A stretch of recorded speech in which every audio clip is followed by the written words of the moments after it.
Marcos Aurélio destacou que, independentemente da gravidade das circunstâncias, sempre há uma escolha em como as julgamos. Escolha não se prejudicar, e você não se sentirá prejudicado. Não se sinta prejudicado e você não foi prejudicado, afirmou Marco Aurélio. A instrução de Marco Aurélio parece fácil, mas é difícil de aplicar se não compreendermos o que nos faz sentir prejudicados e quando não temos a sabedoria para fazer uma mudança. Felizmente, os estoicos antigos fornecem essa sabedoria. Em geral, a quantidade de sofrimento que os seres humanos suportam depende, em grande parte, dos caprichos do destino, mas varia de pessoa para pessoa o grau em que o destino as afeta. Os estoicos argumentavam repetidamente que alguém com uma consciência interna robusta sofreria menos do que alguém cujo bem-estar emocional é totalmente dependente de circunstâncias externas. Algumas circunstâncias podem prejudicar algumas pessoas e outras não. Além disso, muitas pessoas tendem a vivenciar certos eventos passados como prejudiciais por muitos anos, enquanto outras superam suas experiências negativas e não permitem que o passado arruine o presente e o futuro. E tão típicos quanto esses são aqueles que se sentem continuamente prejudicados por coisas que nem mesmo aconteceram ainda, o que pode parecer ridículo, mas é precisamente o que as preocupações crônicas fazem. Não é o mundo exterior e os eventos que ocorrem nele que nos prejudicam, mas nossos pensamentos, memórias e fantasias a respeito deles. Assim, a chave para a resiliência reside na consciência interna, que é o único aspecto da experiência humana que temos controle total. A filosofia do estoicismo preocupa-se em fortalecer a mente em vez de fortalecer qualquer coisa externa a ela, o que é secundário e deve ter o mínimo de influência possível em nosso bem-estar. Mas que ferramentas o estoicismo oferece para isso? O livro Meditações de Marcos Aurélio contém várias ideias que lançam outra luz sobre as experiências que normalmente consideramos prejudiciais. Seus escritos nos permitem ver nossas vidas de maneira diferente e mudar a forma como pensamos sobre as dificuldades que enfrentamos, para que possamos ser, como ele escreveu, como a rocha que as ondas continuam a inundar. Este vídeo explora várias passagens do livro Meditações que podemos usar para nos ajudar a nos sentirmos menos prejudicados. A dor do julgamento. Marcos Aurélio chamou a mente de governante da alma. Essa afirmação parece estar alinhada com o pensamento budista, já que o Buda histórico afirmou que nada precede a mente. Portanto, em última análise, como nós pensamos decide como nos sentimos. Por exemplo, se experimentamos dor física, podemos piorá-la ao lutar e resistir a ela. Também podemos gerar medo além da dor, refletindo na ideia de que nossa dor nunca vai acabar ou até piorar no futuro. Eventualmente, nosso pensamento pode causar mais sofrimento do que a própria dor corporal. Marcos Aurélio argumentou que nossas mentes devem estar inabaláveis diante das agitações da carne, sejam elas gentis ou violentas. O que ele exatamente quis dizer com agitações da carne permanece incerto, mas parece que essa passagem trata da dor física e do papel da mente ao experienciá-la. A ideia de lesões no corpo, por exemplo, é aterrorizante para a maioria das pessoas e geralmente fazemos de tudo para evitar tal dor física. Infelizmente, a vida não nos garante que nunca a enfrentaremos. É plausível que experimentemos doenças dolorosas, acidentes ou nos tornemos vítimas de violência em algum momento de nossas vidas. Para a maior parte, isso não está sob nosso controle. Mas, de acordo com Marcos Aurélio, nada acontece a alguém que ele não possa suportar.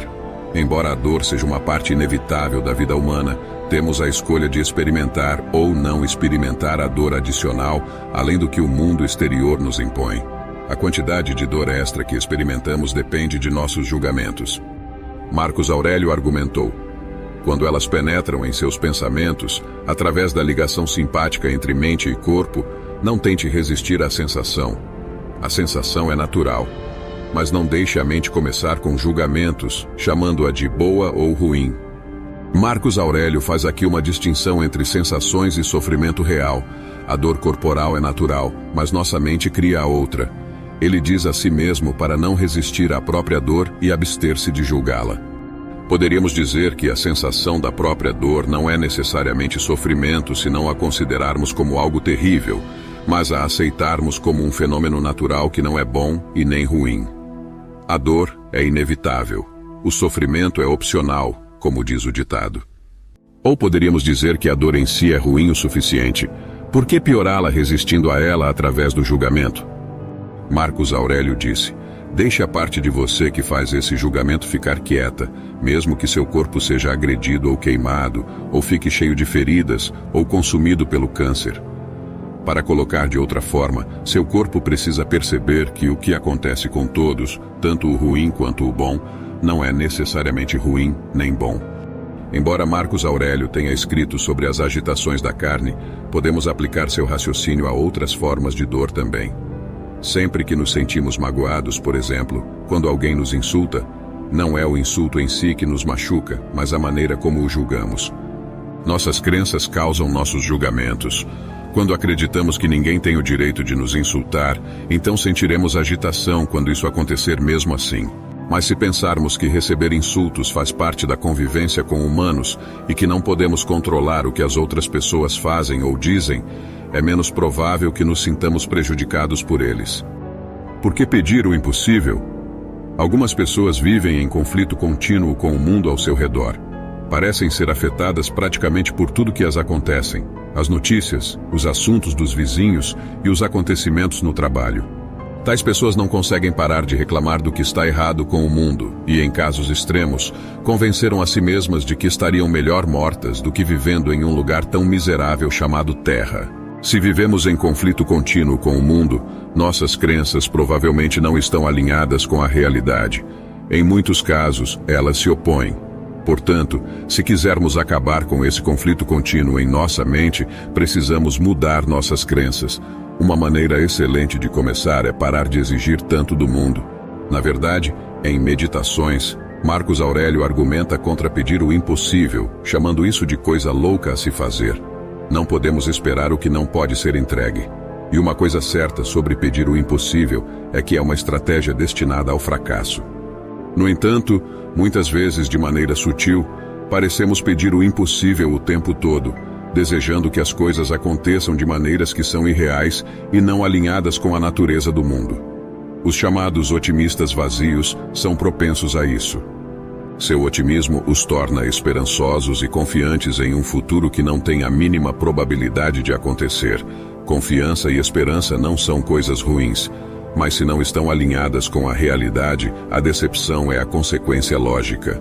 Esperar pela boa sorte é pedir o impossível.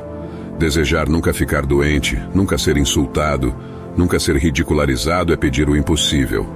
Temos tanto controle sobre essas coisas quanto uma rocha controla as ondas que batem nela. Para a mente que espera demais, a vida está continuamente errada, já que a realidade nunca satisfaz. Marcos Aurélio aponta repetidamente para a providência. Do ponto de vista estoico, providência significa que nada acontece que a natureza não tenha planejado. Portanto, tudo o que percebemos como defeitos é intencional e, portanto, exatamente como deveria ser. Pessoas desonestas, arrogantes, ingratas, invejosas e sem vergonha fazem parte deste mundo, assim como vícios, virtudes, felicidade, tristeza, bem e mal. Desejar o contrário seria um desejo contra a própria natureza. Marcos Aurélio disse: quando você se depara com o cinismo de outra pessoa, pergunte a si mesmo: é possível um mundo sem cinismo? Se a resposta for não, então não peça o impossível. Deve haver pessoas sem vergonha no mundo. Esta é uma delas. O mesmo vale para alguém cruel ou indigno de confiança ou com qualquer outro defeito. Enquanto houver vida, haverá doença e morte. Enquanto houver pessoas, haverá aqueles com defeitos. Não pedir o impossível significa parar de tentar mudar o universo. Não podemos fazer isso, não importa o quanto tentemos. O universo sempre vence. Se aceitarmos isso, veremos o valor em baixar nossas expectativas. E se pararmos de desejar que as coisas aconteçam como desejamos, mas desejarmos que aconteçam como realmente acontecem, restará algo que possa nos prejudicar? Vendo a beleza na adversidade. Existe beleza na decadência e imperfeição. Só precisamos olhar para as rachaduras em uma parede antiga ou a tortuosidade das árvores, e iremos perceber que essas coisas nos intrigam. Marcos Aurélio escreveu sobre pães abertos no topo do forno e como as rachaduras sobre os pães são agradáveis e estimulam o apetite.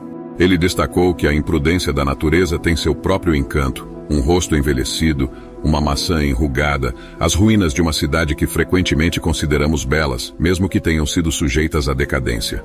A vida, em geral, tem um lado áspero. Muitas coisas acontecem que não se assemelham às nossas expectativas. Por exemplo, um romance apaixonado entre duas pessoas pode despertar fantasias de um belo futuro juntas, mas pode acabar em um vale de lágrimas. Ou uma carreira promissora, respaldada por experiência e diversos diplomas, pode chegar ao fim devido a uma doença. E mesmo quando nossas vidas estão sem dificuldades e tudo se desenrola como esperávamos, eventualmente podemos ficar doentes ou até morrer. Muitas vezes é a adversidade que desperta pessoas criativas como escritores, cineastas, pintores, músicos e poetas a criar obras que chamam a atenção. Em vez de detestar a adversidade, poderíamos desenvolver uma apreciação por ela, assim como aceitamos as rachaduras como parte do pão, tanto quanto o próprio pão. O feio sempre acompanha o belo. E se só quisermos o agradável e detestarmos o desagradável, negamos a natureza como um todo. Mas se aprendermos a acolher a má sorte tanto quanto a sorte em si, ficaremos menos abalados quando a vida nos der limões. Além disso, quase sempre podemos encontrar algo bom nas piores circunstâncias. A desgraça pode nos inspirar, nos lembrar de nossa fragilidade, mudar nossa perspectiva sobre a vida e nos levar a ser mais compassivos com os outros. Se virmos beleza em tudo que nos supera, o destino dificilmente nos prejudicará. Quando nossos julgamentos trabalham contra nós, sofremos. Como as circunstâncias externas estão além do nosso controle, acrescentamos valor a coisas que não possuímos. Focando em nós mesmos, o poder de julgar. Como consequência, algo que não está sob nosso controle pode decidir como nos sentimos. Por exemplo, quando algo que consideramos desfavorável entra em nossas vidas, nos sentimos mal. E quando algo que desejamos nos deixa, também nos sentimos mal. Quanto mais fortes são nossos julgamentos, mais vulneráveis nos tornamos às nossas vontades. Não permitir que nossas vontades nos prejudiquem não significa que podemos, de alguma forma, controlar o destino. O destino fará o que quiser, e não há nada que possamos fazer a respeito. Mas nós controlamos como nos posicionamos em relação a ele. Podemos aceitar o que o destino nos oferece, por mais infeliz que seja, ou podemos ficar irritados e amargurados, ou podemos ver a beleza nisso. Quando se trata de ser prejudicado, não há muito que possamos fazer em relação às ações daqueles ao nosso redor. Mas está completamente ao nosso alcance focar em nós mesmos e praticar a resiliência em relação ao mundo, em vez de entrar em conflito com ele ou tentar controlá-lo. De acordo com Marcos Aurélio, não é nosso problema quando, por exemplo, as pessoas nos odeiam ou desprezam, é problema delas. Nossa tarefa é permanecer calmo ao enfrentar essas pessoas e não sermos arrastados por sua malícia.